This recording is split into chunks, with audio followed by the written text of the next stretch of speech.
지난번 했던 이 세상과 마귀에 대한 이야기가 좀 낯설고 이해하기도 어렵지 않으셨나 모르겠어요. 오늘은 좀 더 편하고 쉽게 이야기를 해볼까 생각합니다.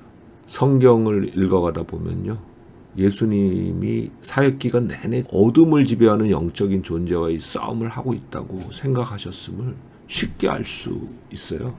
사역을 시작하시기 전부터 광야에서 40일 동안 금식하면서 기도하셨잖아요. 그때 예수님이 마귀와 투쟁을 하셨던 모습을 우리는 기억하죠. 예수께서는 마귀의 세 번째 유혹을 이겨내시면서 마지막에 이렇게 말씀하셨어요. 사탄아 물러가라.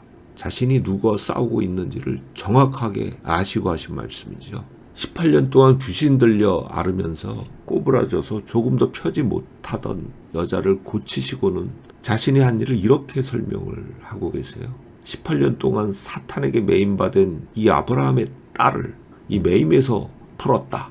당연히 귀신을 쫓아내시고 나서도 그러한 귀신 축출이 자신이 귀신의 왕 사탄을 결박해서 그 재산을 뺏어온 사건으로 설명을 하기도 하셨죠. 그러니까 70명의 제자들이 파송받은 후에 기뻐하며 돌아와서 하는 말이 주의 이름으로 귀신들도 항복하였다라고 보고를 드렸는데요. 예수께서는 사탄이 하늘로부터 번개같이 떨어지는 것을 내가 보았다라고 하셨어요. 그 말씀이 이해가 가죠. 예수께서는 있지도 않은 어떤 헛것을 상상해서 사탄이란 존재를 말씀하신 것은 아니겠죠. 예수님께 이 악한 존재 사탄은 매우 실제적인 위협이었던 것으로 보는 게 맞습니다. 그렇지 않으면 자신의 가장 가까운 제자인 베드로가 자신이 가겠다고 말씀하신 고난과 죽음의 길을 만류했을 때 사탄아 내 뒤로 물러가라라고 소리를 치셨을까요? 그 뒤에 이어지는 말씀은 매우 의미심장하죠. 너는 나를 넘어지게 하는 자로다. 예수님의 마음이 베드로의 말에 심하게 흔들렸던 게 분명한 것 같아요. 그렇지 않고서야 어떻게 이런 말씀을 하셨겠어요.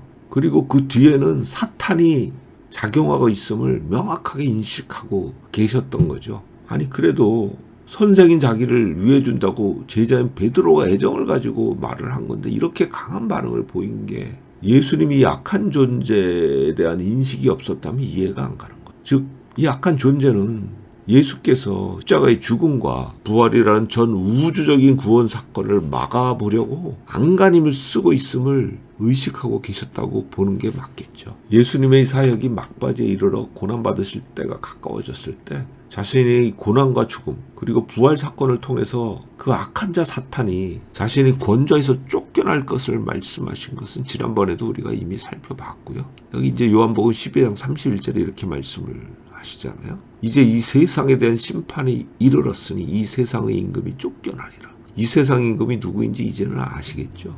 실제로 이 악한 존재 사탄이 예수님을 처형하는 일에 사실상 주도권을 쥐고 움직이고 있는 걸 성경을 보면 알 수가 있죠. 예수께서 제자들과 유월절 식사를 마치셨을 때 사탄이 유다의 속에 들어갔다고 이야기를 하고 있습니다. 조각을 받은 후 곧 사탄이 그 속에 들어갔지라. 당연히 예수님의 처형에 가장 주도적으로 움직였던 유대 종교 지도자들도 그들의 배후에서 활동하던 사탄에 의해서 조종을 당하고 있었다고 봐야 하겠죠. 예수께서는 최악의 쌍욕을 그들에게 하신 적이 있어요. 지금 하나님께 들은 진리를 너희에게 말한 사람인 나를 죽이려고 하는도다. 너희는 너희 아비 마귀에게서 태어났다. 그래서 너희 아비 마귀의 욕심을 너희도 행하고 싶어한다. 너희 아비는 처음부터 살인한 자다. 정말 심한 욕이 아닌가요?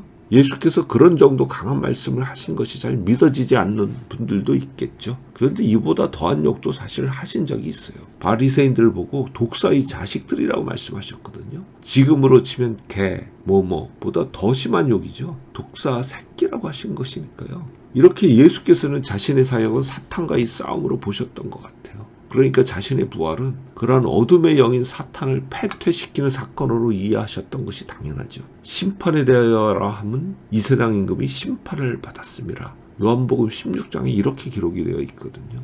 그렇다면 대체 왜 예수께서는 자신의 이 사역이 이 약한 영적인 존재의 싸움으로 인식을 하셨던 것일까요? 그 이유는요, 그 악한 존재 마귀를 무력화시켜야만 그에게 종처럼 매여 사는 인간을 구원할 수 있었기 때문이라고 성경은 이야기를 하고 있습니다.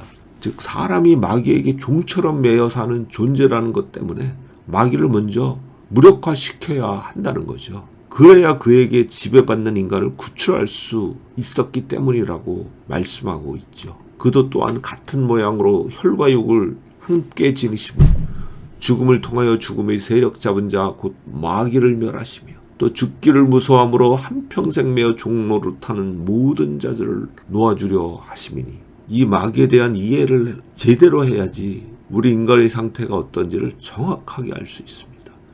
이에 대해서는 다음부터 좀 더 자세히 살펴보도록 하겠습니다. 샬롬.